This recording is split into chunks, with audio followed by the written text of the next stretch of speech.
Primeira parte, capítulo 1. O primeiro som da manhã foi o barulho de tamancos das operárias da tecelagem sobre os paralelepípedos da rua. Antes disso, imagina que tenham soado as sirenes da fábrica, mas eu ainda não estava acordado para escutar. Costumavam ficar 4 homens no quarto. Era um quarto decadente, com jeito de local provisório que não atende ao seu propósito.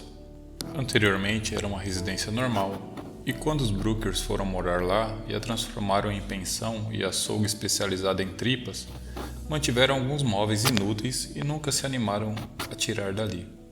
Por isso, o lugar que dormíamos ainda tinha cara de sala de estar.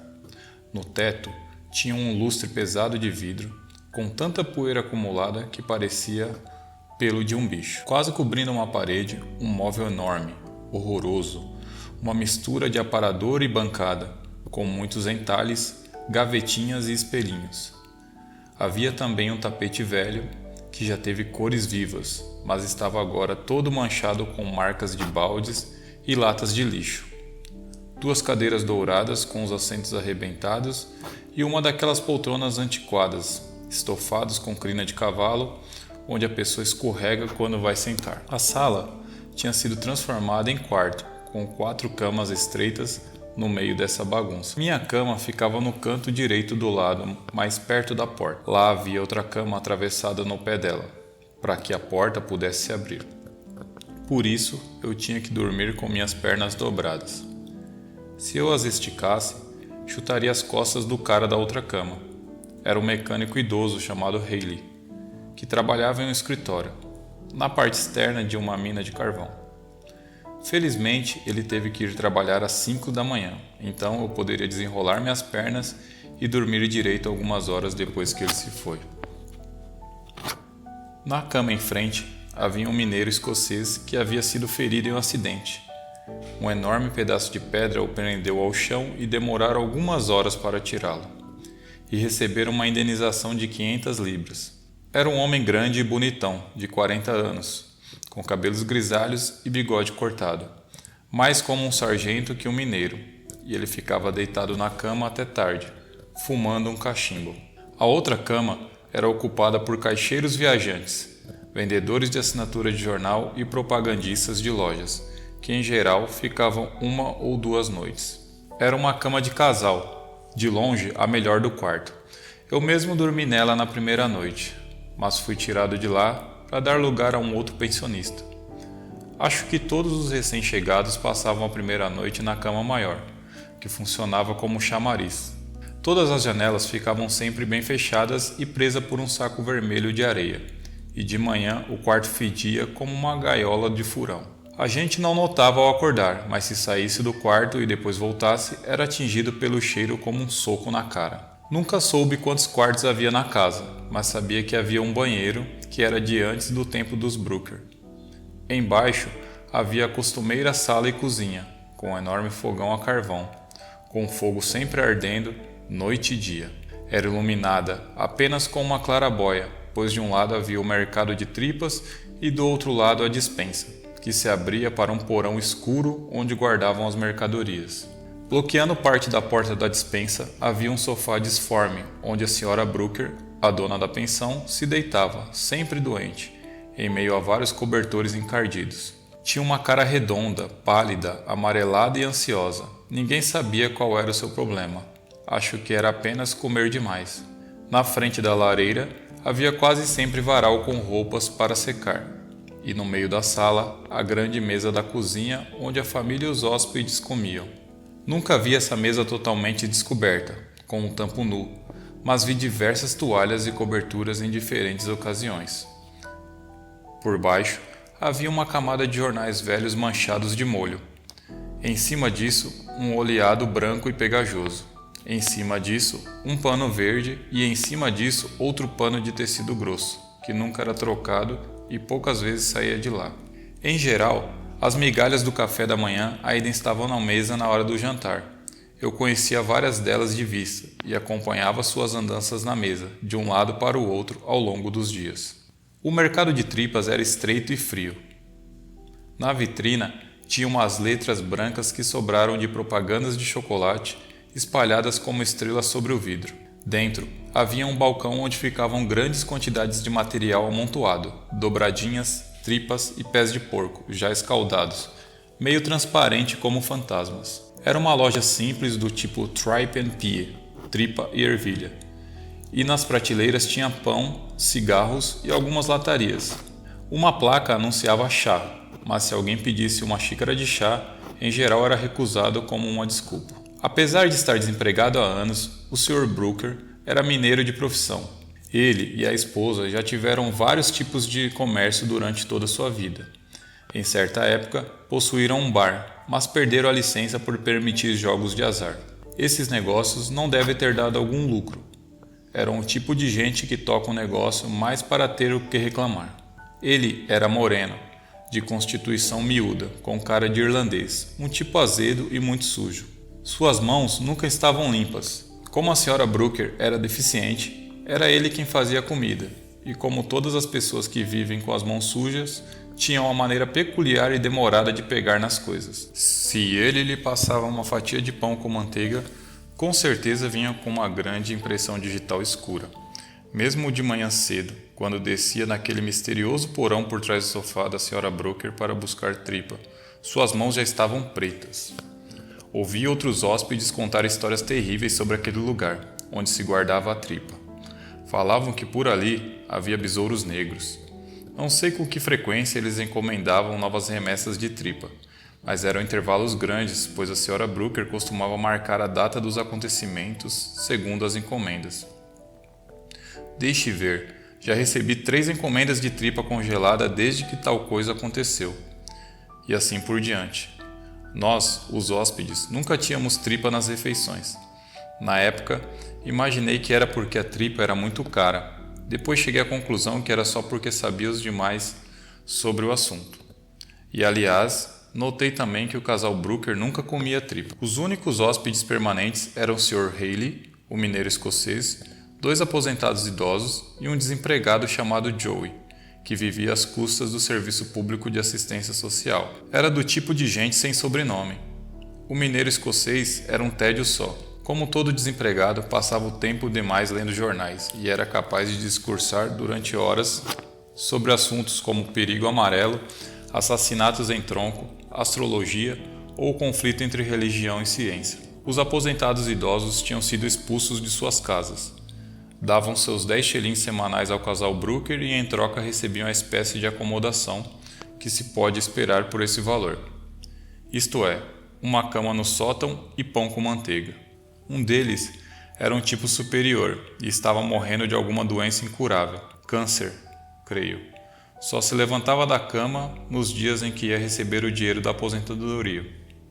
O outro, que todos chamavam de Velho Jack, era um ex-mineiro de 78 anos que trabalhara bem mais de 50 anos nas minas. Era um homem alerta e inteligente, que só se lembrava de coisas da infância e tinha esquecido tudo a respeito das máquinas modernas e das melhorias na mineração.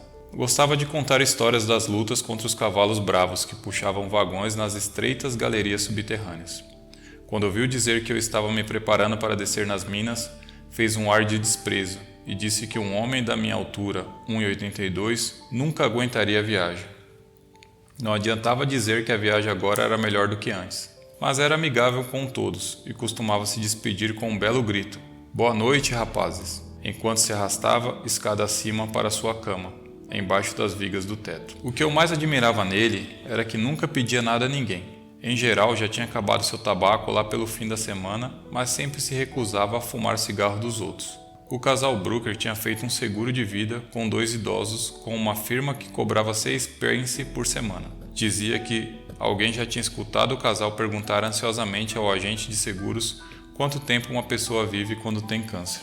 Tal como o escocês, Joe era um grande leitor de jornais e passava quase o dia inteiro na biblioteca pública. Solteiro e desempregado, tinha um aspecto deplorável, vestido com farrapos, um rosto redondo, quase infantil, e uma expressão inocente de malícia.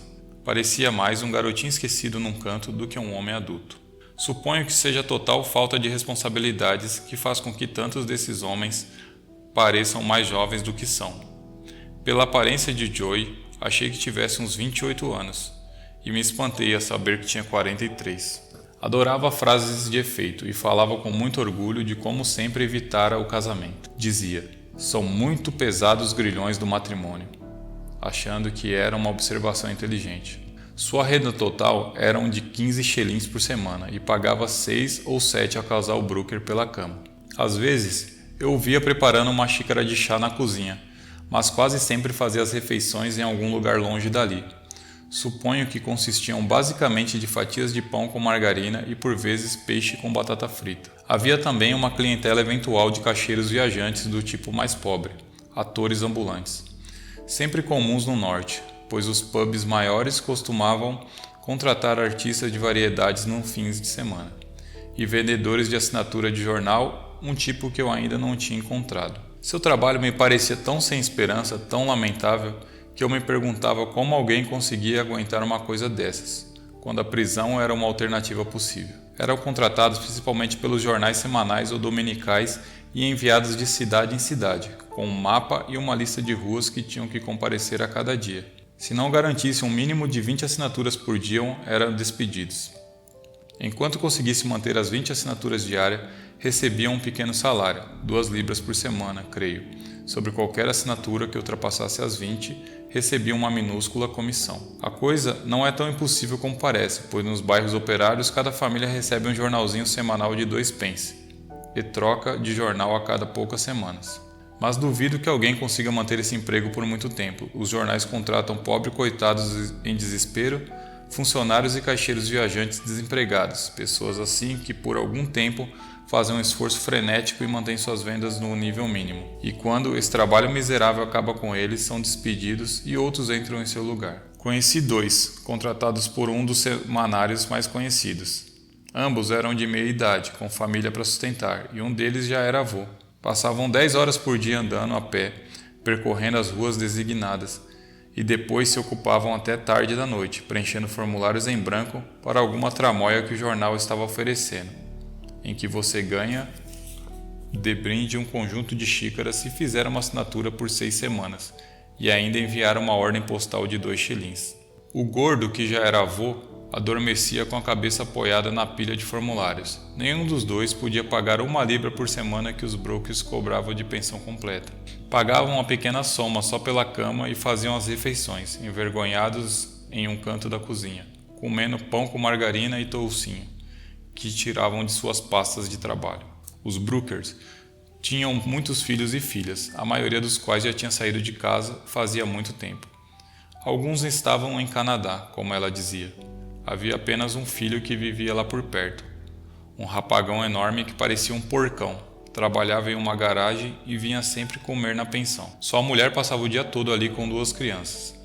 E a maior parte do trabalho da cozinha e da lavagem de roupa era feita por ela e por Amy, a noiva do outro filho que estava em Londres. Amy era uma garota loira, de nariz afilado e aparência infeliz, que trabalhava numa das tecelagens da região por um salário de fome. Mesmo assim, passava todas as noites labutando como escrava na casa dos Brooker. Notei que o casamento estava sempre sendo adiado, e provavelmente nunca se realizaria, mas a senhora Brooker já tinha se apropriado de Amy como nora e a atormentavam com aquela maneira peculiar, sempre atenta e amorosa que tem os deficientes. O resto do trabalho da casa era feito, ou não era feito, pelo Sr. Brooker. A Sra. Brooker poucas vezes se levantava do sofá da cozinha, onde também passava as noites além dos dias, e era doente demais para fazer qualquer coisa, exceto comer refeições colossais. Era ele quem atendia os fregueses no açougue, servia comida aos hóspedes e arrumava os quartos. Estava sempre se movendo com incrível lentidão de uma tarefa odiada para outra. Muitas vezes, as camas ainda estavam desarrumadas às 6 da tarde.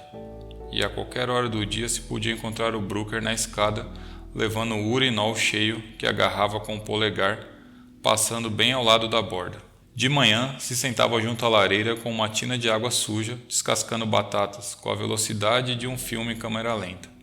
Nunca vi ninguém capaz de descascar batatas com tal amargor e ressentimento. A gente via perfeitamente o ódio que ele sentia dessa porcaria de trabalho de mulher, como ele dizia, fermentando dentro dele como um suco amargo. Era capaz de passar o dia todo mastigando suas queixas como um ruminante. Como eu ficava muito tempo dentro de casa, ouvia tudo sobre a desgraça dos Brookers. Ela dizia que todo mundo passava a perna neles. que todos eram ingratos, que o açougue não rendia nada e a pensão mal dava alguma coisa. Pelos padrões locais, eles não estavam tão mal de vida, mesmo assim conseguiam receber auxílio social do governo. E o principal prazer que eles tinham na vida era falar de suas mágoas e ressentimentos, para quem quisesse ouvir. A Sra. Brooker costumava se lamentar de hora em hora, deitada no sofá. Parecia uma montanha flácida de gordura e autopiedade, dizendo a mesma coisa vezes seguidas. Hoje em dia não temos mais fregueses. Não sei por que a tripa fica ali dia após dia. E olha, é uma tripa tão bonita. É duro, não é? Seus lamentos sempre terminavam como "é duro, não é?", como o refrão de uma balada. Certamente era verdade que o açougue não dava dinheiro. O lugar tinha aquele ar empoeirado, estagnado, de uma loja que está indo por água abaixo. Mas teria sido totalmente inútil explicar a eles por que ninguém aparecia na loja, que alguém tivesse a coragem de dizer isso. Nenhum dos dois era capaz de entender que as moscas varejeiras que desde o ano anterior jaziam mortas de costa na vitrine não atraem bons negócios. Mas o que realmente os atormentava era pensar naqueles 2 idosos que moravam na casa, ocupando espaço, devorando a comida e pagando apenas 10 shillings por semana. Duvido que estivessem realmente perdendo dinheiro com esses 2 velhos, apesar de que o lucro sobre os 10 shillings semanais devia ser, de fato, muito pequeno. Aos olhos deles, porém, os 2 velhos eram uns horrendos parasitas que tinham que ser agarrado a eles e viviam de sua caridade. O velho Jack eles ainda conseguiam tolerar, mal e mal, porque passava quase o dia todo fora de casa, mas eles odiavam o que estava acamado, que se chamava Hooker. O Sr. Brooker pronunciava esse nome sem o H e esticando o U. Hooker. Quantas histórias ouvi sobre o velho Hooker e seu gênio briguento e rebelde, que trabalho dava para fazer a sua cama. O fato de que ele não come isso e não come aquilo, a sua infinita ingratidão e, acima de tudo, a obstinação e o egoísmo com que se recusava a morrer. Os Brookers ansiavam bem, explicitamente, que ele morresse. Quando isso acontecesse, conseguiriam pelo menos receber o dinheiro do seguro. Parecia que ele sentiu a presença dele ali, devorando a vitalidade dos dois, dia após dia, como se fosse um verme vivo em suas entranhas. Às vezes, Brooker levantava os olhos das batatas que estava descascando e balançava a cabeça com uma amargura inexprimível na cara, indicando o teto e o quarto do velho Hooker. Não é mesmo? Dizia. Não precisava falar mais nada, pois já tinham ouvido tudo sobre o velho Hooker e suas manias. Mas os Brookers guardavam rancores contra todos os hóspedes, inclusive eu. Joe, como recebia dinheiro do governo, estava praticamente na mesma categoria dos idosos. O escocês pagava 1 libra por semana, mas ficava em casa a maior parte do dia, e eles não gostavam que ele ficasse sempre rondando por ali, como diziam. Os vendedores de assinatura de jornal passavam o dia todo fora, mas os Brookers tinham raiva deles porque traziam sua própria comida. E até mesmo Haley, o melhor hóspede, era uma desgraça, dizia a Sra. Brooker, porque a acordava quando descia a escada de manhã. Eles não conseguiam o tipo de inquilinos que queriam, cavalheiros de profissão comercial de alta classe, que pagassem a pensão completa e ficassem fora de casa o dia todo. Para eles, os hóspedes ideal seriam alguém que pagasse 30 shillings por semana e nunca entrasse em casa, exceto para dormir. Já notei que as pessoas que alugam quartos quase sempre odeiam seus inquilinos. Elas querem o dinheiro, mas os consideram intrusos. E têm uma atitude curiosa, sempre alerta e cheia de ciúmes, que no fundo é a determinação de não deixar o inquilino se sentir muito à vontade em casa. É o resultado inevitável de um mau sistema, que obriga o inquilino a viver na casa de outra pessoa sem ser da família. As refeições na casa dos Brookers eram invariavelmente asquerosas. De manhã, recebíamos 2 fatias de bacon e um ovo frito, muito branco e pálido, e um pão com manteiga, que com frequência fora cortado na noite anterior e sempre vinham com marcas de dedão.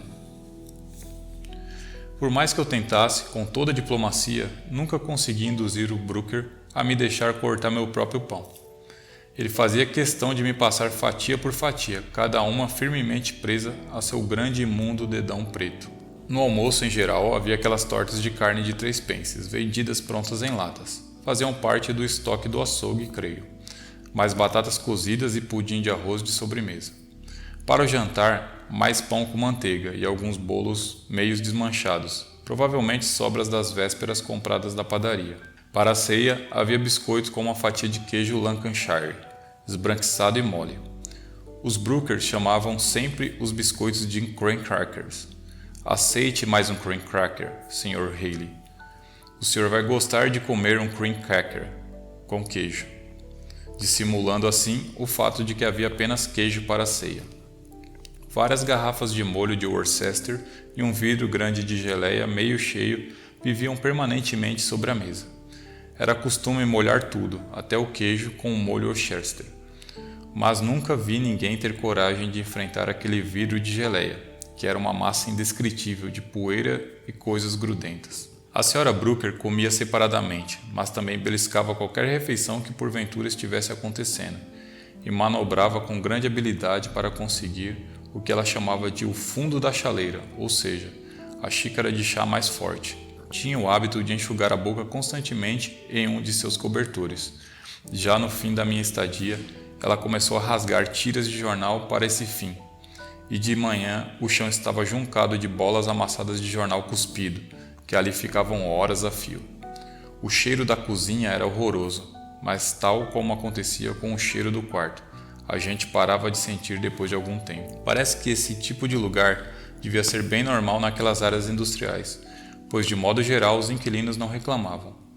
O único que às vezes achava ruim, que eu sabia, era o Cookney, um homenzinho de cabelo negro e nariz aquilino que era caixeiro viajante de uma firma de cigarros. Nunca tinha estado no norte do país e creio que até recentemente tinha um emprego melhor e estava acostumado a ficar em hotéis comerciais. Aquele foi o seu primeiro contato com a pensão realmente de classe baixa, o tipo de lugar onde os propagandistas e vendedores de assinatura têm para se abrigar ao final de suas intermináveis jornadas de trabalho. Enquanto nos vestíamos, ele tinha dormido na cama de casal, é claro, percebi que olhava em torno daquele quarto desolado com uma espécie de nojo e incredulidade. Ele percebeu meu olhar e de repente adivinhou que eu também era do sul. Que imundície desses filhos da puta, falou, muito abalado. Em seguida, arrumou a mala, desceu a escada e com uma grande honestidade disse ao casal Brooker que aquela pensão não era do tipo que ele estava acostumado e que ia embora imediatamente. Os Brooker nunca entenderam o porquê, ficaram surpresos e magoados. Que ingratidão deixá-los dessa maneira, sem motivo algum, depois de apenas uma noite. Daí em diante discutiram o assunto 1000 vezes em todos os seus aspectos. Ele foi adicionado à sua loja de reclamações. Resolvi sair dali, quando vi embaixo da mesa de café da manhã um pinico cheio até a borda. O lugar estava me deixando deprimido. Não era só a sujeira, os cheiros fétidos e a comida nauseabunda, mas a sensação de decadência, de uma estagnação sem sentido, de ter descido a um lugar subterrâneo onde as pessoas se rastejam como besouros pretos em uma confusão interminável de trabalho escravo e rancores mesquinhos. O mais terrível em gente como os Brookers é a maneira como repetem as mesmas coisas sem parar. Fica-se com a sensação de que não são pessoas reais, e sim uns fantasmas ensaiando eternamente a mesma peça. No fim, a conversa da Sra. Brooker, cheia de autopiedade. Sempre as mesmas queixas, vezes e vezes sem conta. Sempre terminando com a mesma lamentação e voz trêmula. É duro, não é? Isso me enjoava ainda mais do que seu hábito de limpar a boca com tiras de jornal. Só que não adianta falar que gente dos tipos do Brooker é repugnante e tentar tirar da cabeça. É que existem dezenas dela, centenas de milhares. São um dos subprodutos típicos do mundo moderno. Não se pode desconsiderá-las e aceitarmos a civilização que as produziu, pois isso também é parte do que o industrialismo fez por nós. Colombo atravessou o Atlântico. As primeiras locomotivas a vapor entraram em movimento. Os ingleses resistiram firme sob as espingardas francesas em Waterloo. Os salafrários de um olho só do século XIX louvavam a Deus e enchiam os bolsos. E assim, tudo aquilo veio dar nisto. Desses cortiços com cozinhas escuras lá no fundo, e gente velha e doente rodando como um bando de besouros pretos. É uma espécie de dever ir a esses lugares, vê-los e cheirá-los de vez em quando. Principalmente sentir o cheiro deles, para não nos esquecermos de que existem. embora seja melhor não nos demorarmos muito tempo por lá. O trem me levou para longe, através do cenário monstruoso de montanhas de escórias de carvão, chaminés, pilhas de ferro velho, canais imundos, caminhos feitos de barro e cinzas, atravessando por incontáveis pegadas de tamanco. Já era março, mas o tempo estava horrivelmente frio e por toda parte havia montes de neve enegrecida. Ao passar devagar pela periferia da cidade, víamos fileiras após fileiras de casas cinzentas de favela saindo em ângulo reto das margens dos canais. No fundo de uma das casas, uma jovem estava ajoelhada nas pedras, enfiando um pedaço de pau no cano de esgoto que vinha da pia dentro de casa, e que devia estar entupido. Deu para vê-la muito bem, o avental feito de pano de saco, os tamancos rústicos, os braços vermelhos de frio. Levantou a cabeça quando o trem passou e eu estava tão perto que quase encontrei seu olhar. Tinha a cara redonda e pálida, o habitual rosto exausto da jovem favelada de 25 anos, que parece ter 40 por causa dos abortos e do trabalho pesado.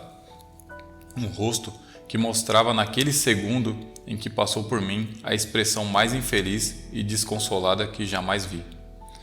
Percebi no mesmo instante que nos enganamos quando dizemos: para eles não é a mesma coisa que seria para nós, supondo que as pessoas criadas na favela não conseguem imaginar nada mais do que a favela, pois aquilo que vi em seu rosto não era o sofrimento ignorante de um animal. Ela sabia muito bem o que estava lhe acontecendo. Compreendia tanto quanto eu que terrível destino era esse: ficar de joelhos naquele frio terrível, no chão de pedras úmidas do quintal de uma favela, enfiando uma vareta em um cano de escoamento imundo atolado de sujeira. Rapidamente o trem entrou pelo campo, e isso me pareceu esquisito, quase não natural, como se o campo aberto fosse uma espécie de parque, pois nas áreas industriais a gente sempre sente que a fumaça e a sujeira vão continuar para sempre, e que nenhuma parte da superfície do planeta será capaz de escapar delas. Em um pequeno país superlotado e sujo como a Inglaterra, a gente quase acha natural que as coisas sejam contaminadas.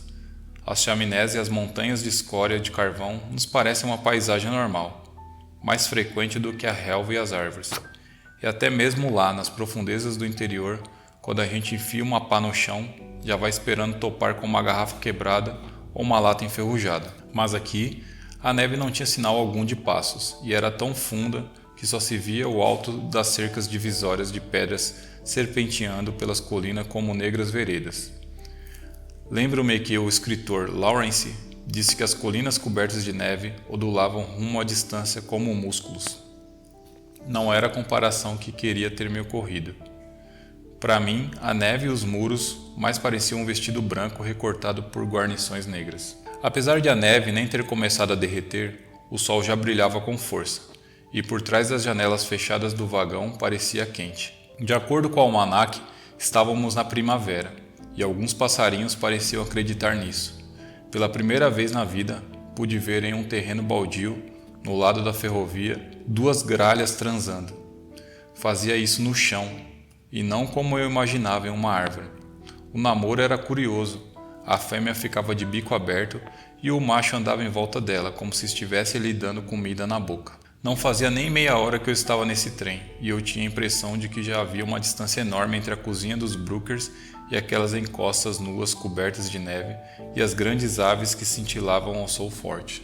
Toda a área industrial é, na verdade, uma única e enorme cidade, com uma população mais ou menos igual à da Grande Londres, mas, infelizmente, com uma área muito maior, de forma que, mesmo no meio desses distritos, ainda há lugar para algumas áreas limpas e decentes.